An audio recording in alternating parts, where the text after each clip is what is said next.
Hello friends, I am Piyush Verma. सीखते हैं English. और कुछ वर्ड्स हैं जो इम्पोर्टेंट हैं, आपको याद होने चाहिए। मैं भी आपकी मदद करता हूँ कि वर्ड्स को हम कैसे याद कर सकते हैं और सेंटेंस में हम उनको कैसे यूज कर सकते हैं। तो सबसे पहले हमारा वर्ड है टी टोटलर। ठीक है, ये आजकल बहुत ज्यादा फेमस हो रहा है वर्ड। इसका टी से कोई लेना देना नहीं है, चाय से नहीं, इसका अल्कोहल से लेना देना है।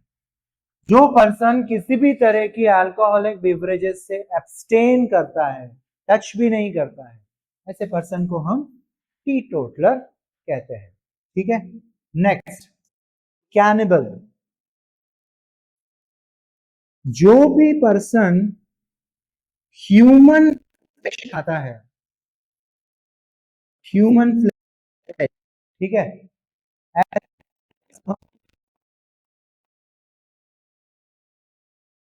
Man eating monsters. Man eating monsters, monster मतलब दैत्य। ऐसे बड़े दैत्य हुआ करते हैं, आज भी आदिवासी लोग होते हैं जो इंसानों का शिकार करते हैं और दलदली जगहों पर रहते हैं। उनको इंग्लिश में कहते हैं ओगर। OGRE, ogre. ठीक है। तो अगर जो लोग ह्यूमन फ्लेश खाते हैं वो कैनिबल्स होते हैं, और जो मैन ईटिंग मॉन्स्टर्स होते हैं वो ओगर्स होते हैं। तो जैसे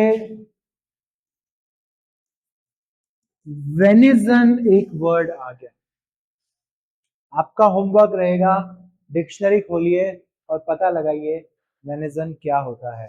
जैसे आपको मटन पता है, आपको चिकन पता है, आपको पोर्क पता है, ठीक है, तो आप वेनिजन का पता लगाइए। और बेकन, इससे एक इडियम भी बनती है, ब्रिंग होम द बेकन। ठीक है, आपका होमवर्क रहेगा ब्रिंग होम द बेकन। ये आपका प्रीवियस ईयर का क्वेश्चन है, ये भी आप पढ़ना। नेक्स्ट,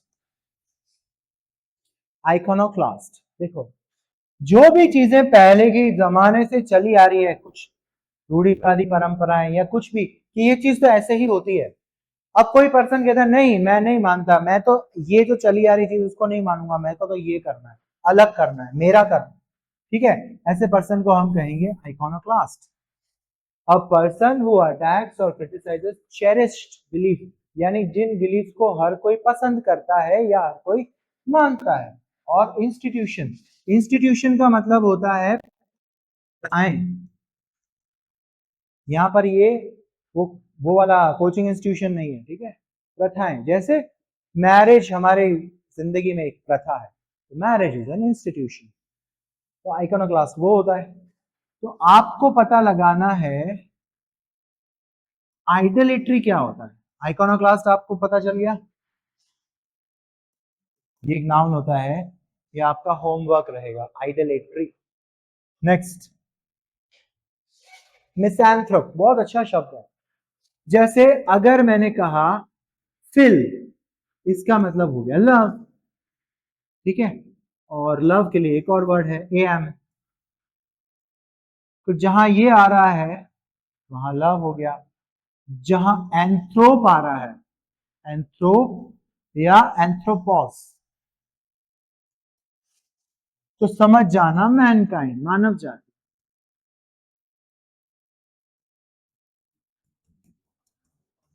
और जहां IST आ रहा है, इट, मतलब समझ जाना कर्ता, करने वाला, करने वाला। इंग्लिश में कहेंगे डूअर। IST हम लगाते हैं डूअर ऑफ द एक्शन। तो फिलैंथ्रोपिस्ट, फिलैंथ्रोपिस्ट,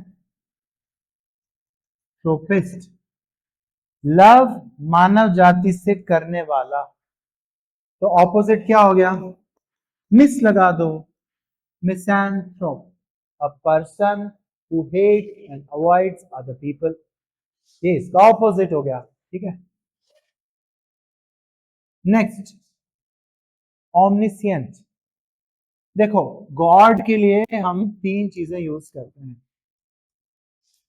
ओमनी प्रेजेंट, सब जगह व्यापित है, सर्वत्र व्यापित। ओमनीपोटेंट, पोटेंट का मतलब होता है करने के लिए सक्षम, तो हर चीज भगवान कर सकते हैं, ओमनीपोटेंट। ओमनिसियंट, सर्वविज्ञ, जिन्हें सब कुछ आता है, सब कुछ पता है, भगवान को सब कुछ पता है, दैट इज ओमनिसियंट। अब यहां पर देखो, नोइंग एवरीथिंग, तो ह्यूमन बीइंग कभी भी ओमनिसियंट नहीं बन सकता, बस वो बनने की कोशिश करे लाइफ में। इंसॉल्वेंट, अब एक इंग्लिश में एक वर्ड होता है डेट, ठीक है, इसको हम डेप्ट बोलते हैं, ये बी साइलेंट होता है, ठीक है, इसमें ये होता है डेट। डेट का मतलब होता है ऋण, आप पे कितना ऋण है वो आपकी डेट है। अगर आप ऋणी हैं तो आप इंडेटेड है, ठीक है। तो अगर आप अपने,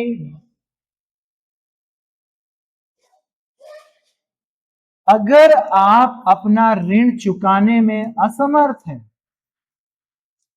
ऋण चुकाने में असमर्थ, तो आपको हिंदी में दिवालिया कहा जाएगा, कि दिवालिया पिट गया, इस कंपनी ने अपने आप को दिवालिया घोषित कर दिया। तो उसके लिए आई एम श्योर आपने एक वर्ड जरूर पढ़ा होगा, बैंकरप्ट, बैंकरप्ट, इसी का सिनोनिम बनता है insolvent, one who can not पे हिज डेट्स। ये तो हो गया एडजेक्टिव फॉर्म। नाउन बना लो कि भाई बैंकरप्सी, ये बन गया नाउन। इंसॉल्वेंसी बन गया नाउन। दिवालियापन,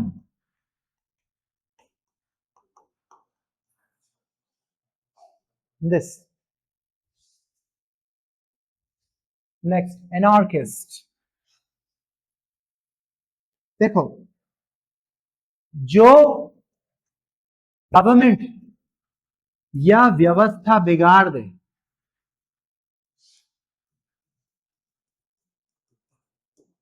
ठीक है, कोई पर्सन है जिसने गवर्नमेंट या व्यवस्था को बिगाड़ दिया, या अगर गवर्नमेंट या व्यवस्था पूरी बिगड़ गई, घोर अव्यवस्था फैल गई, उसको हम कहते हैं एनार्की, अराजकता। उसी के लिए इंग्लिश में एक वर्ड है डिस्टोपिया, डिस्टोपिया। इसका ऑपोजिट क्या बन जाएगा, जहां सब कुछ सही चल रहा है, राम राज्य, यूटोपिया। ओके, तो जो अराजकता फैलाता है वो एनार्किस्ट है, जो एनार्की फैलाएगा वो anarchist. A person who believes that laws and governments are not necessary, तो वो कुछ ऐसा करेगा जिससे घोर अव्यवस्था फैले। Next, mercenary.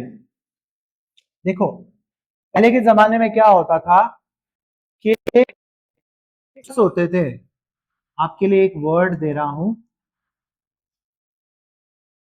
अलीजियंस।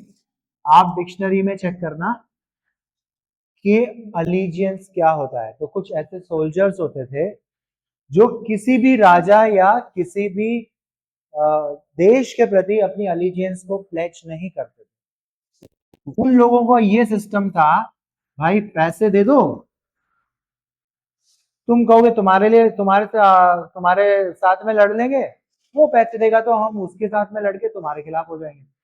तो जो पैसे देकर, जिसको इंग्लिश हिंदी में हम कहते हैं, 100% आपने ये फ्रेज सुना होगा, भाड़े के टट्टू,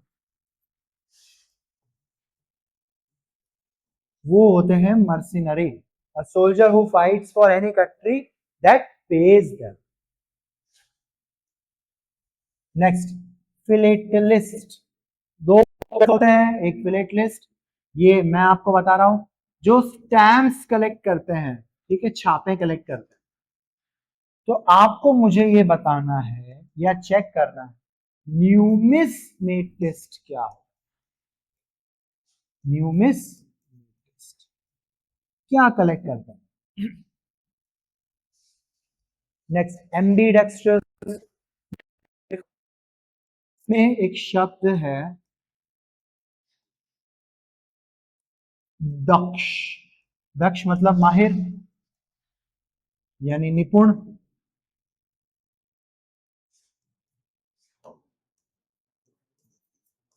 ओके, ये इंग्लिश में बन गया डेक्स। दक्ष, डेक्स। तो जो माहिर है डेक्स्ट्रस, और उसकी निपुणता, उसकी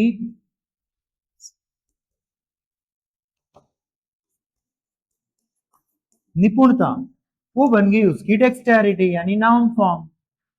डेक्सटेरिटी क्या? स्किलफुलनेस, स्किलफुलनेस, ठीक है। और अड्रॉइटनेस, ठीक है, अडेप्टनेस, वो बन गई dexterity.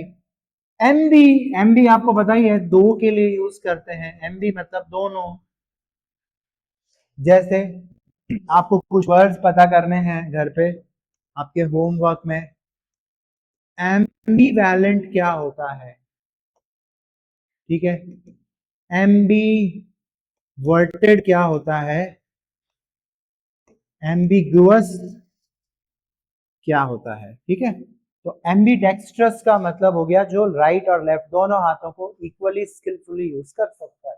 Able to use both the left and right hands equally well, ambidextrous हो गया। Next calligraphy, the art of beautiful handwriting, school time में पढ़ा था। कैलीग्राफी की बहुत सारी क्लासेस भी होती थी। आपको पता होगा स्टीव जॉब्स, उसकी लाइफ में जब कुछ भी नहीं था, वो अमेरिका में हरे रामा हरे कृष्णा टेम्पल जाता था। ये उसने अपनी एक फेमस स्पीच में कही है प्रिंसटन यूनिवर्सिटी में, आप वो यूट्यूब पे स्पीच सुनना, बहुत मोटिवेटिंग है।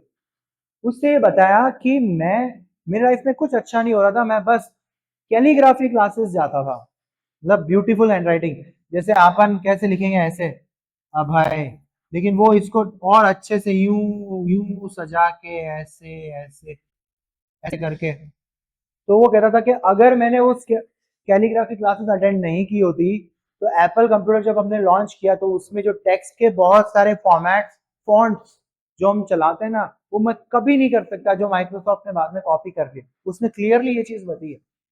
हम जो कंप्यूटर में काम करके फॉन्ट सेलेक्ट करते हैं ना, उसकी प्रेरणा स्टीव जॉब्स को उस समय मिली थी जब उसके पास में कोई काम नहीं था, और वो बस वही वहां अमेरिका में कैलीग्राफी क्लासेस अटेंड करने जाता था। तो the art of beautiful hand writing आपने ऐसे याद कर लिया, कैलीग्राफी। तो एक वर्ड ये भी होता है कार्टोग्राफी। कार्टो का मतलब होता है मैप मेकिंग या मैप्स। तो कार्टोग्राफी होता है द आर्ट और स्टडी ऑफ मैप्स और मैप मेकिंग। तो आपने याद कर लिया, calligraphy beautiful handwriting, cartography study और मैप मेकिंग।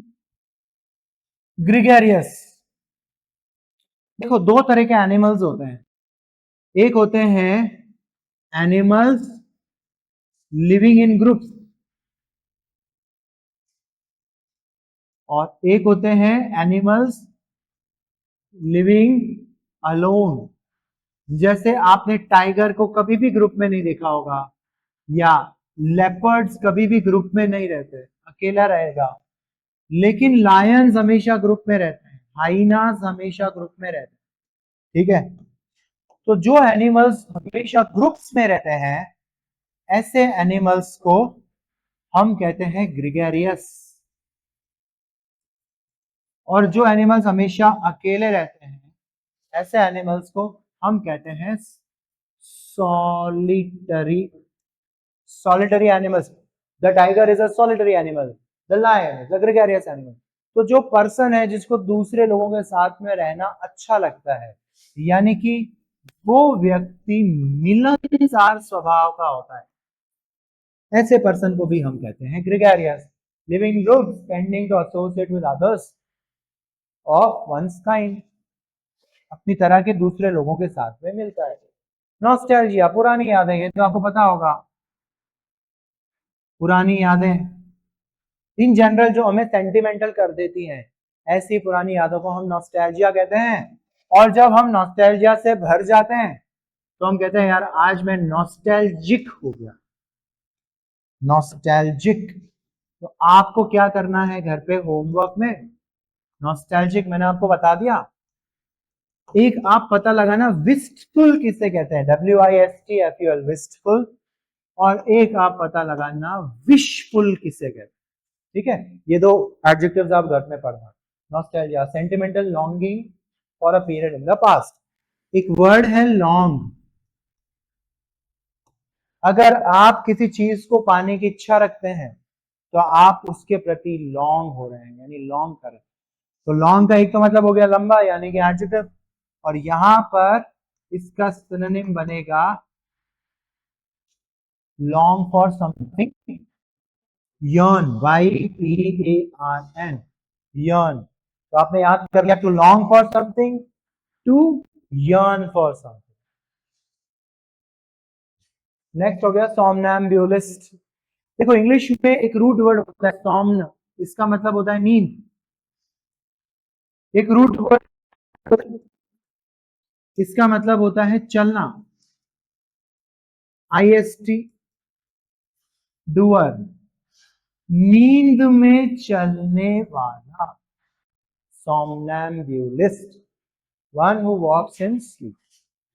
तो ये मैंने बता दिया। अब आपको ये पता लगाना है सोमनीलोक्विस्ट क्या होता है और फनैम्ब्यूलिस्ट क्या होता है। ये भी आपके प्रीवियस ईयर क्वेश्चंस है, फनैम्ब्यूलिस्ट, सोमनीलोक्विस्ट।